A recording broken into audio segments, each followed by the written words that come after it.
ही 17 नावं आपल्यापर्यंत आली असती तर मी परत एकदा आपल्याला ती मी वाचून दाखवतो। बुलढाणा प्राध्यापक नरेंद्र खेडेकर, यवतमाळ वाशिम संजय देशमुख, मावळ संजोग वाघेरे पाटील, सांगली चंद्रहार पाटील, हिंगोली नागेश पाटील अष्टीकर, संभाजीनगर चंद्रकांत खैरे, धाराशिव ओमराजे निंबाळकर, शिर्डी भाऊसाहेब वागचौरे,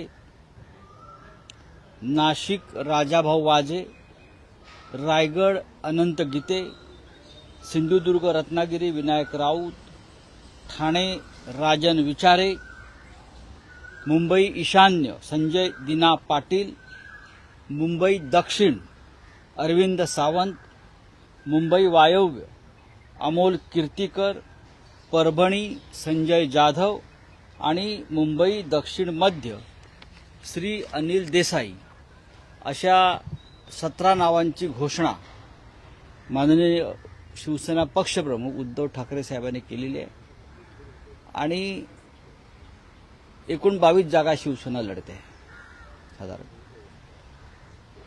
उरलेली जी नावं आहेत 5 ही येत्या 2 दिवसात जाहीर केली जातील। त्याच्यामध्ये मग पालघर असेल, कल्याण डोंबिवली असेल, त्यानंतर मुंबई उत्तर असेल, हातकलंगणे असेल, अशी जी काही पालघर आहे उमेदवार निश्चित झालेले आहेत। पण त्या संदर्भात नावांची घोषणा ही येत्या 24 तासात किंवा पुढल्या अजून 2 दिवसात होईल। हातकलंगणेमध्ये लोकसभा मतदारसंघात स्वाभिमानी शेतकरी संघटनेचे राजू शेट्टी यांनी महाविकास आघाडीचा पाठिंबा मागितलेला आहे। ती जागा शिवसेनेकडे आहे आणि त्या संदर्भात आम्ही एकत्र बसून विचार करू आणि मग माननीय उद्धव ठाकरे त्या संदर्भात निर्णय घेतील।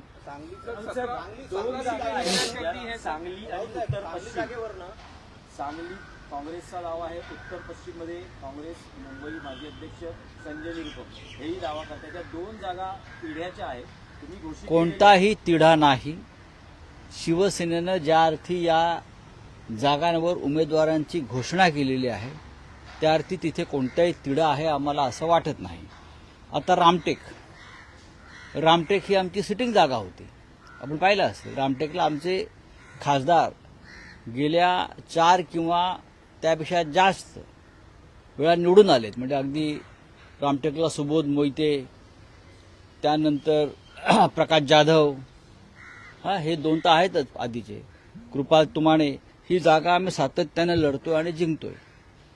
कोणाबरोबर जिंकतोय कोणाबरोबर लढतोय हा प्रश्न नाही, ती सिटिंग जागा आहे। त्या जागेवर काँग्रेस पक्षाने आपला उमेदवार जाहीर केला, त्याच्यावरती आम्ही कोणत्याही प्रकारचा आक्षेप घेतला नाही, कारण चर्चेतून तो प्रश्न सुटला होता। त्या बदल्यामध्ये आम्ही ईशान्य मुंबई जागा लढू असं त्यांना सांगितलं। त्याच्यामुळे असं काय मला वाटत नाही तिढा आहे किंवा काय। आम्ही सांगितलं असं रामटेक तुम्ही कसे काय जाहीर केलेत, कोणी नाही। महाविकास आघाडीमध्ये हे झालेले निर्णय आहेत आणि ते आम्ही एकत्रित जाहीर करतो। काँग्रेसचा आग्रह होता साहेब, तुमचा अटा काय सांगलीसाठीचा तुम्ही आज चंद्रहार पाटलांची उमेदवारी घोषित केली? नाही, स्वतः चंद्रहार पाटलांच्या प्रचारासाठी शिवसेनेचे पक्षप्रमुख उद्धव ठाकरे सांगलीत जाऊन त्यांनी सगळ्यात पहिली मोठी प्रचार सभा घेतली मिरजेत आणि मिरजच्या प्रचंड सभेत त्यांनी चंद्रहार पाटील यांची उमेदवारी जाहीर केली। पश्चिम महाराष्ट्रामध्ये आमच्याकडे जागा नाही। शिवसेना हा मोठा पक्ष आहे। कोल्हापुरी आमची हक्काची जागा होती, तिथे आम्ही साधारण 30 वर्षे ती जागा आम्ही लढतो आहोत। यावेळेला ती सिटिंग जागा होती, पण छत्रपती शाहू महाराजांचं नाव पुढे आल्यावर आणि ते काँग्रेसच्या चिन्हावर लढतायत असं त्यांनी सांगितल्यावर आम्ही त्याच्यामध्ये कोणताही वादविवाद न करता आम्ही ती जागा काँग्रेससाठी सोडली, कारण महाविकास आघाडीचा निर्णय होता। हातकलंगणेवर चर्चा सुरू आहे राजू शेट्टी यांच्याशी, त्याच्यामुळे पश्चिम महाराष्ट्रामध्ये आमच्याकडे एखादी जागा असावी आणि सगळ्यांनी मिळून त्या जागेवरती विजय मिळवावा अशी आमची भूमिका आहे आणि त्यानुसार सांगलीची जागेची आम्ही मागणी केली आणि मला असं वाटतं तो विषय संपलेला आहे. शिवसेना 22 सीटों पे लड़ेगी, शिवसेना 22 सीटों पे लड़ेगी, स्वतंत्र सीटों का नाम त्यांनी 12 वाजता पाकिस्तान हिंदी में जानना चाहेंगे क्या कह रहे हैं? 22 सीटों पे लड़ेगी काही मोठी भूमिका घेऊ शकते. नाही, मला त्यांच्याविषयी माहीत नाही. ते एका वेगळ्या पक्षाचं नेतृत्व करतात, काँग्रेस पक्षात ते काम करतात. त्याच्यामुळे त्यांनी कोणता निर्णय घ्यावा किंवा काय आमच्यावर बोलावा त्यांचा प्रश्न आहे. आम्ही अखेरपर्यंत वंचित बहुजन आघाडी जे माननीय बाळासाहेब आंबेडकर यांच्यासाठी थांबलो आणि अजूनही थांबलेलो आहोत. आम्ही त्यांना 5 जागांचा प्रस्ताव कालपर्यंत दिलेला आहे. अजूनही त्यांच्याशी चर्चा होऊ शकते अशी आमच्या तिन्ही पक्षांची भूमिका आहे. आम्हाला असं वाटतं की या देशाच्या लढाईत प्रकाश आंबेडकर आमच्याबरोबर असावेत, कारण फक्त आंबेडकरी समाजाची नाही तर या देशाच्या आणि महाराष्ट्राच्या तमाम जनतेची इच्छा आहे की आपण सगळ्यांनी एकत्र असायला हवं. तर त्या 5 जागा नेमक्या कोणत्या आहेत? कारण की प्रकाश आंबेडकर वारंवार बोलतात असं बोलतात की विनिंग जागा 2च दिल्या जातात, मात्र बाकीच्या जागा आहेत या अशा दिल्या जातात जिथे विनिंग नाहीये. विनिंग आणि अनविनिंगचा अर्थ मला कळत नाही. प्रत्येक जागेवरती संघर्ष आणि लढाई असते. आज बारामतीसारखी जागा सुद्धा आपल्याला संघर्ष करावा लागेल आणि वाराणसीमध्ये नरेंद्र मोदी यांना सुद्धा लढावंच लागेल, बिनविरोध होणार नाही. लढण्याची जिद्द आणि उमेद असेल तर आपण प्रत्येक जागा जिंकू शकतो आणि महाराष्ट्रातल्या 48 जागा जिंकण्याचा आमचा मानस आहे. त्याच्यामध्ये माननीय प्रकाश आंबेडकर यांना सोडलेल्या 5 जागाही आहेत. अकोल्यासह 4 जागा ज्या आहेत त्या प्रत्येक जागेवर आम्ही जिंकणार या जिद्दीने आम्ही उतरतोय. माननीय प्रकाश आंबेडकर आणि त्यांचा पक्ष जर त्या निवडणुकीत उतरणार नसेल तर त्या जागा महाविकास आघाडीला लढवून जिंकाव्याच लागतील. म्हणजे जागा जिंकणाऱ्याच आहेत. नाशिकमध्ये विजय करंजकर यांचं नाव सर्वाधिक चर्चेत होतं. जे नाव समोर येत आहे राजाभाऊ वाजे, तर काय असं झालं की हे नाव विजय करंजकर हे शिवसेनेचे ज्येष्ठ आणि निष्ठावंत असे शिवसेनेचे पदाधिकारी आहेत. आपल्याला माहीत असेल की राज्यपाल नियुक्त आमदारकीसाठी सदस्यासाठी विधान परिषदेत जी नावं पाठवली होती त्यात विजय करंजकर यांचंही नाव होतं. ते त्यामुळेच अत्यंत कडवट शिवसैनिक आहेत. अनेक नावांचा विचार झाला नाशिकमध्ये, त्यात त्यांचं नाव आघाडीवर होतं हे नक्की. त्याच्यामुळे कोणाला कापून किंवा कोणाला घरी बसून उमेदवारी कुठे दिली नाही. प्रत्येक मतदारसंघात एकापेक्षा जास्त उमेदवार चर्चेत असतात आणि इच्छुक असतात. त्या सगळ्यातून ही निवड परिस्थिती आणि स्थिती पाहून केलेली आहे. अंबादास दानवे हे सुद्धा छत्रपती संभाजीनगरसाठी इच्छुक होते. चंद्रकांत खैरे यांना उमेदवारी देण्यात आली. चंद्रकांत खैरेची उमेदवारी जाहीर केली आहे. अंबादास दानवेंची नाराजी तिथं काय होती? मला वाटत नाही कोणाची नाराजी आहे. शिवसेनेमध्ये किंवा लोकशाहीमध्ये इच्छा व्यक्त करणं लढण्यासाठी हा अपराध नाही. जर संभाजीनगर असेल, नाशिक असेल, हिंगोली असेल, मुंबई असेल, अन्य ठिकाणी जर कोणी लोकसभा निवडणूक लढण्याची इच्छा व्यक्त केली असेल आणि त्यांच्याशी आम्ही चर्चा केली असेल त्यात चुकीचं काय आहे? पण उमेदवार हा एकच असतो, एकालाच उमेदवारी द्यावी लागते. तर 17च्या व्यतिरिक्त आपण आणि काही नावं सांगितली ज्या जागांची 2 दिवसात यावी, मात्र यात जळगावचं नाव नाही घेण्यात आलं. जळगाव प्रामुख्याने जिथे उद्धव ठाकरे आणि आदित्य ठाकरे यांनी देखील यापूर्वी सहभाग आहे ना. जळगाव आहे, पालघर आहे, कल्याण डोंबिवली आहे, त्यानंतर मुंबई उत्तर आहे. आहेत ना ही नावं. ह्याच्यावरती चर्चा होईल. आता संपत आलेली आहे. उमेदवार निश्चित झालेले आहेत. दुसरी यादी आम्ही आज उद्याकडेच जाहीर करू. भाजपनं केंद्रीय निवडणूक आयोगापुढे तुमच्या विरोधात तक्रार नोंदवली आहे. पंतप्रधान नरेंद्र मोदी यांच्या तुम्ही आक्षेपार्ह केलेल्या मी कोणताही आक्षेपार्ह विधान सन्माननीय प्रधानमंत्री नरेंद्र मोदी यांच्याविषयी केलेलं नाही. दिल्लीचा एकंदरीत कारभार हा तुगलकी पद्धतीचा किंवा औरंगजेबी पद्धतीचा आहे असं म्हणणं त्याला आक्षेप घेण्यासारखं काय आहे? त्याला हुकुमशाही म्हणतात. औरंगजेबाचा कारभार, हिटलरचा कारभार, कोणी हिटलरशाही म्हणतं. आम्ही महाराष्ट्रात आहोत, आम्ही औरंगजेबाचा कारभार म्हणतो. त्यात आक्षेप घ्यावा असं काय आहे? त्यांनी त्यात सुधारणा करावी. सर, आपण घोषित केलेले अमोल कीर्तीकर यांना ईडीचं समन्स आलं आहे, आजच हजर राहा असं देखील त्यात नमूद करण्यात आलं आहे. जाणीवपूर्वक दबाव तंत्र वापरलं जात आहे. जे केजरीवाल यांच्या बाबतीत होतंय तेच महाराष्ट्रात मुंबईमध्ये शिवसेना, राष्ट्रवादी आणि काँग्रेसच्या बाबतीत होतं. पण कीर्तीकर असतील, अमोल कीर्तीकर असतील किंवा आम्ही सगळे असू, कोणत्याही दबावाला बळी पडणार नाही. तुम्ही ईडी लावा, सीबीआय लावा, आणखीन काही लावा, ही तुमची सगळी हत्यारं भविष्यात बोथट ठरतील. आणि केजरीवाल हे मुख्यमंत्री म्हणून अजूनही तुरुंगातून काम करतायत आणि त्यांची लोकप्रियता ही मोदींपेक्षा जास्त झालेली आहे. सर, अमोल कीर्तीकर यांना जर ईडीने अटक केली तर त्यांची उमेदवारी त्याबद्दल काय भवितव्य? शुभ बोलरे नाऱ्या असं मी म्हणतो. नाही, पण तुरुंगातून ते निवडणूक लढतील की उमेदवार बदलला जाईल? अजिबात उमेदवार बदलला जाणार नाही. अमोल कीर्तीकरांच्या पाठीशी संपूर्ण शिवसेना ठामपणे उभी आहे. हे दहशतवाद, दबाव याला झुकणारे आम्ही नाहीत.